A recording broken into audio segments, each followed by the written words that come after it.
All right. I think looking at the time here, I think it would be nice to open mics and let the people ask some questions so far of what we've covered because let's see what we can have. Anybody with questions, you can either type them on the chat and I can read them for you, or you can open the mic and ask them directly to Fabio.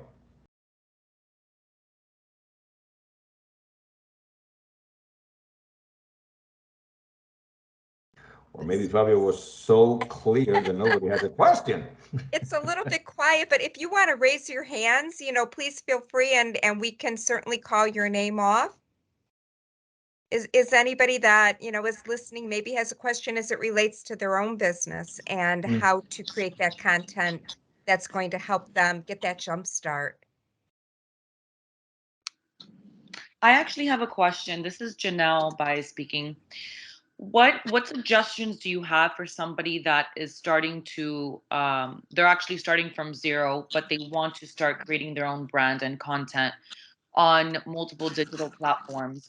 How besides finding your niche, how do you find that audience? How do you gain more followers when starting from zero?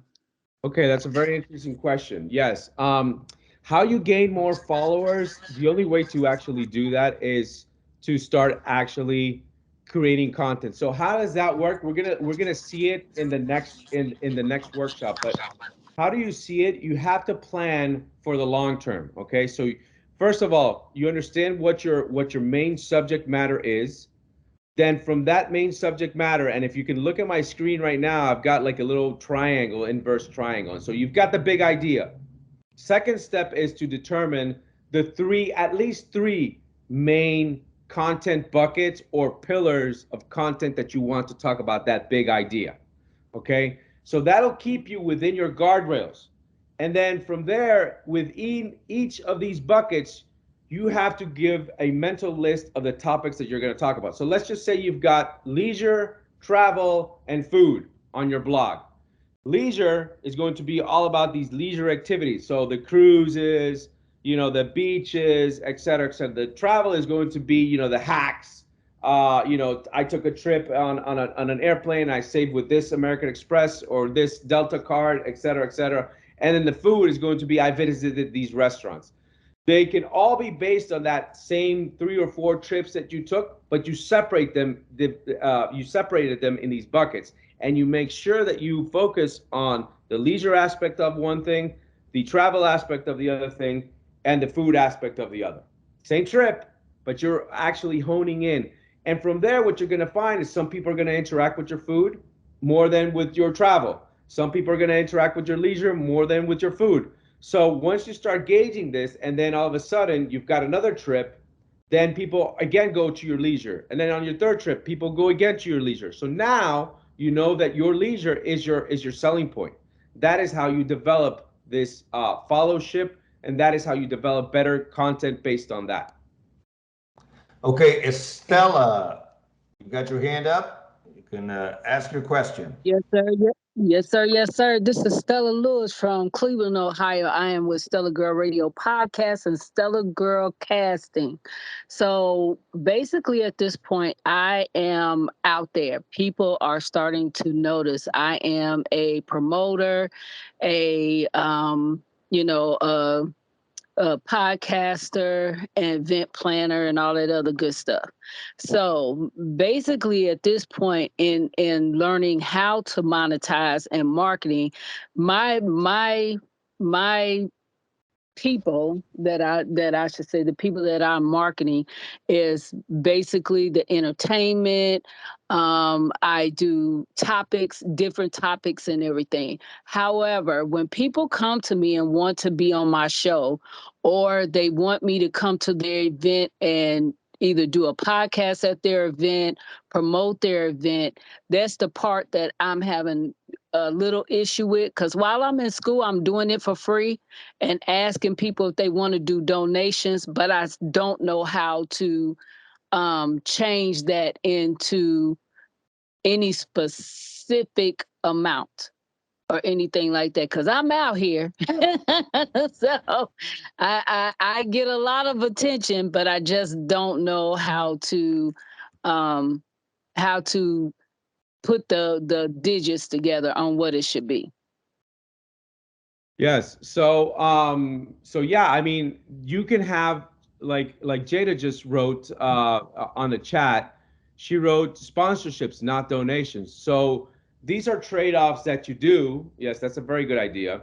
So what you do is you actually inquire about getting sponsored for doing these mentions, right? So you have to be very mindful about how you want to convert that money, how you want to convert that content into money, right? And because you have an audience, that is value of it in itself. That is something that that person doesn't have. So promotion that you're doing is never free. All right? Promotion that you're doing captures an audience. That's an audience that needs to intersect with whatever that person wants you to engage with.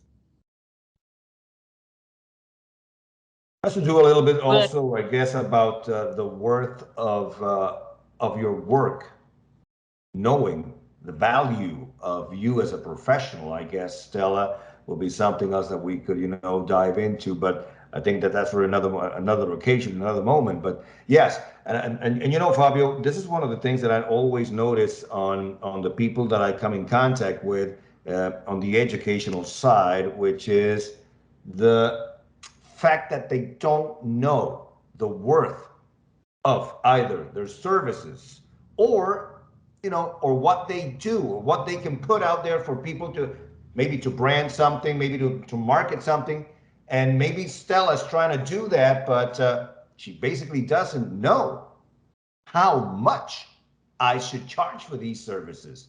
And that's one of the questions that you I'm got it. normally getting Yeah. from a lot of people. I don't know if Stella, if this is your case, but I would guess that most of you guys here would be asking that same question. That is correct. That is definitely correct.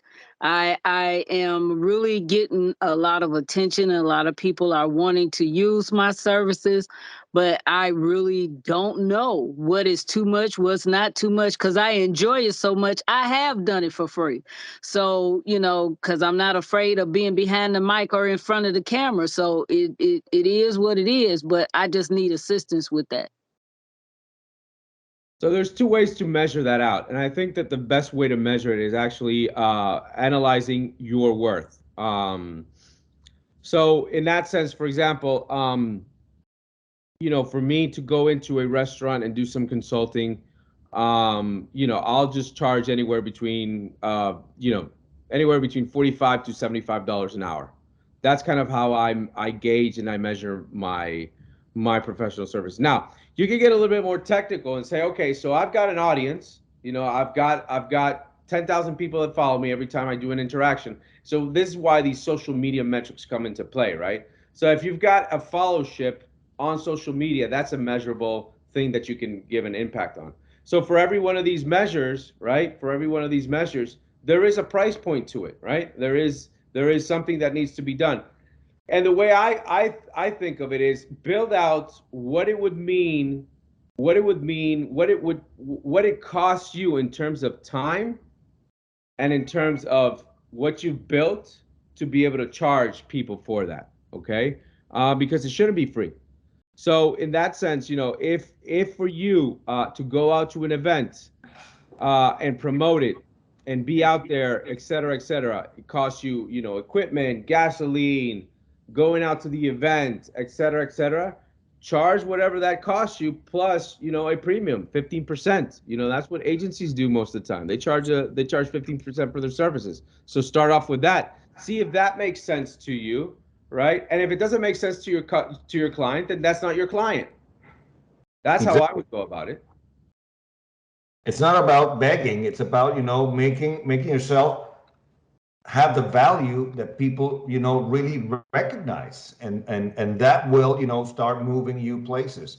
And probably that's one of the things that I normally see every time, Fabio, that people have that conundrum, to call it anyway, because yeah, I know how to do this, but I don't know how much I can charge for this. You've given us a very good example of what to do, But you've also said something that I think it's really important here, and it's the basis of, or the fact that if this person doesn't believe that you are worth that, and you came to that number because of several reasons that he just gave you guys, that's not your client. And it's a really good thing to have inside ourselves and understand it deeply, because it's going to help us significantly to move forward. Yes, and then that's the other thing. That's the other tough thing about, asking the question, who am I not? I'm not going to build an audience for somebody who's offering me to do this, right? Which could benefit me, but then how much of a fringe benefit is that really going to affect me? Is it going to move me 10% up to my followership, or is it going to bring me down? Or am I going to build 100% of that other person? So in a sense, you don't want to do that work for free because you've already developed it. Perfect. Any other questions, guys, that we might have around this topic that we have with Fabio? Otherwise, we can move on. And I don't see any hands, so I guess we can move on, Fabio. Basically, the things that we see normally in terms of marketing and people understanding what we need to do, and coming back to, I have the tendency to always be talking about money. I don't know why, but it is a fact. And for those of you who have been with me on my workshops, you mostly know exactly how I talk. And I always say this: I'm not in this business to become famous or whatever. I'm in this business for the money. And we have to have a really good understanding about that, and how we are able to develop the persona, the product, the brand that we need to develop and put out there, and know for a fact the worth of that specific brand, persona, product, whatever it is. We need to focus on those things, but normally people miss that point. And I guess that it should be something that will discourage a lot of people in thinking, Jesus, this thing is not working for me. Marketing is simply not a tool that I maybe not the right person for this. What to do in case that we feel that our marketing efforts are going nowhere?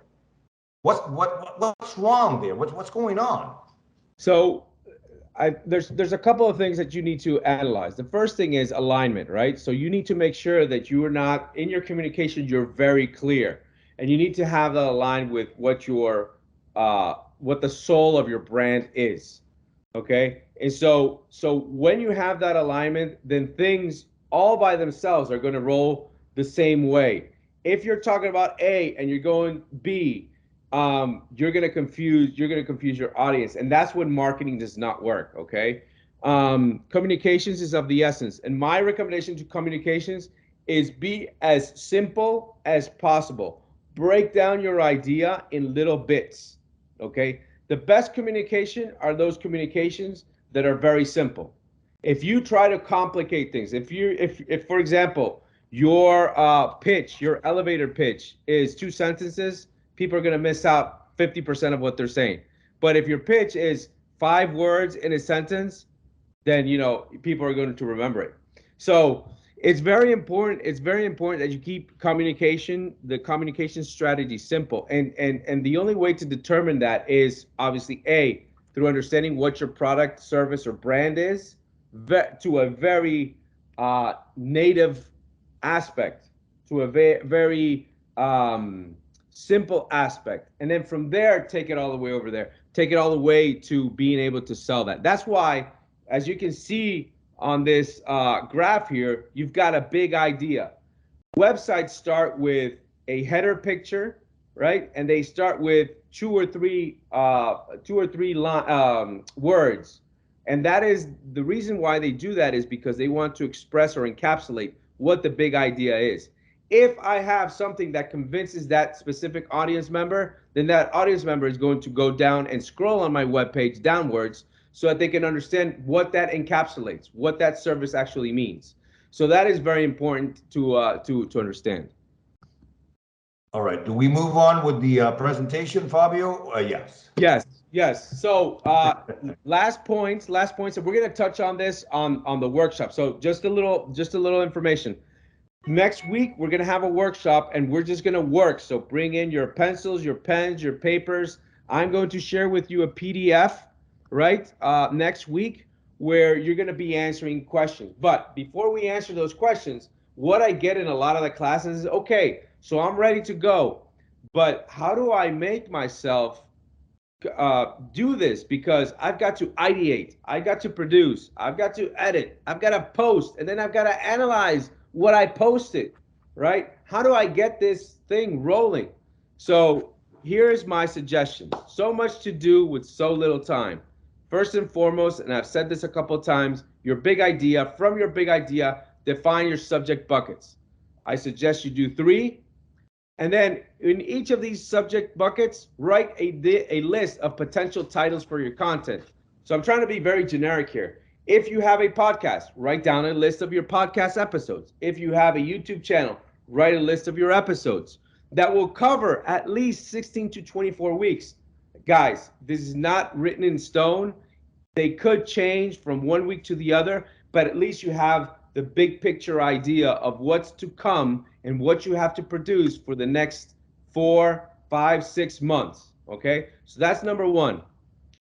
Make sure that whenever you're writing these, that you're balancing out the content, those potential titles in those 3 major content buckets. So you want to make sure that you have 16 of content bucket 1, 16 of content bucket 2, and 16 of content bucket 3. If you can't think of 16 on any of the 3, then that means you still have to develop that idea better. Then what you're going to start doing is you're going to start producing macro content. So this is the long form of content. This is something that is unedited, that goes for 30 minutes, that goes for an hour. It's you meditating, it's you journaling, it's you doing a deep interview with someone, it's you talking to someone else for a very long time and recording it. And from there, what you're going to find is that you can cut that up in a million different ways and then be able to create the micro content. But before we move to that, you want to make sure that you got the macro content and you leave that edited content, right, as your finalized content, big piece of content, which is going to be in, like, for example, like a YouTube channel, or it's going to be like on a Facebook, or it's going to be like on a Twitch channel, et cetera, et cetera. From there, what you want to do is you want to make sure that you start cutting the pieces into something like, for example, the highlights of that content. All right. So if you have 2 or 3 hours of continuous recording and you talk about 3 or 4 different things, then you basically have content for 4 or 5 different subject things that you've already written down as potential titles for your content, right? So you cut that down, right? And then you select from those 20 minutes of content, you select 10 to 15 seconds. And those become micro content features that you can put as highlights on IG, TikTok, Facebook, and those are teasers, and those are post show teasers as well to encapsulate, you know, the final product after you've shown it, after you've posted it. You can convert your full episodes, right, the ones that have been audited, into transcribed blog posts. It's very simple. Press play on one side and press the transcribe, which you can do with Google Docs. You can press the microphone, and what it's going to do, it's going to start typing out whatever you wrote. All you need to do afterwards is simply correct any grammar and downsize any of the content that's not supposed to be conversational into something that's like a blog post. And then what you're going to do is you can grab all that information once you've seen that whole macro content, and you can create mashups, right? So best of my leisure travels. And so you'll have the best of your leisure travels. You create mashups and you recycle this, rinse and repeat. That is my suggestion towards this content. And so what we're going to look at on the next episode is we're going to have a 1-hour workshop that will include the process of ideating and set up your content strategy. The questions I'm going to ask, what are you a subject matter expert on? Who is your audience? What are your communication channels based on that audience? how else will you leverage other communications channels to attract that audience? We're going to create a calendar, content calendar, and then we're going to think about the key metrics to consider and to measure. Perfect, Fabio. Well, I think we are winding down. It's already 7:30, and we are good to go. But I want to thank again Fabio for this 1 hour of interesting stuff, which promises to get even more interesting next week. So I wouldn't miss this meet. I saw that it's going to be on June 6th at 1:30 Eastern time. So guys. Pay attention and be here because I think we have a lot to cover, guys. This is not something that we can encapsulate. Marketing is so vast and so important and difficult at times that we cannot encapsulate this thing into a 1 hour content or 2 hours. There's so much, but I think we can get a lot of information that can help us, jumpstart whatever it is, the idea we have to move forward into being able to monetize things. We have to become not the romantics that we love what we do. Yes, I love what I do, and you should too. But also, we should also be able to have the tools necessary for us to be the romantics we want to be, but also the guys that can monetize the things that we are doing to make a living out of this. And I think that we will have a lot of tools next week when Fabio joins us again, and we can discuss about that. Linda, Fabio, and everybody else, thank you for the invitation. Fabio, again, man, kudos to you because you know a lot more than me, man, on that area. But we have to sit down sometime. And well, I think the invitation is open for next June 6th. Linda, back to you. Thank you so much. You two were amazing together. It's very clear that you work together and spend a lot of time together, and really fabulous, fabulous hour. We are meeting back together on the first Monday in June, which I believe is June 4th at 1:30. So we're going to be, everybody that's in attendance, you'll get an email. You're going to get a link to this YouTube. You'll be able to listen to it again. You'll receive a PDF, and you're going to be able to advance to the next session, which is going to be incredibly helpful. Again, a huge thank you for the evening session, Fabio. Lots of great information. Edgar, a beautiful job as always at, really getting us into those little lanes so that we could gather the right information and grow together. And for everybody that was in attendance, really thank you for joining. And we look forward to our next episode in the first week of June. We'll be back with Fabio and Edgar. So make it a couple of great weeks and a good holiday. Be safe and enjoy the beautiful weather and create content. Create lots of content because that's the name of the game, right? Yep, definitely. Thank you, Linda, for the invitation. Thank you, Edgar, for supporting, and thank you everybody for attending. It's been a pleasure. It's been an honor, and I hope to see you in the next episode. Perfect. Thank you. Have a good night, everybody. Bye Bye-bye, bye. guys.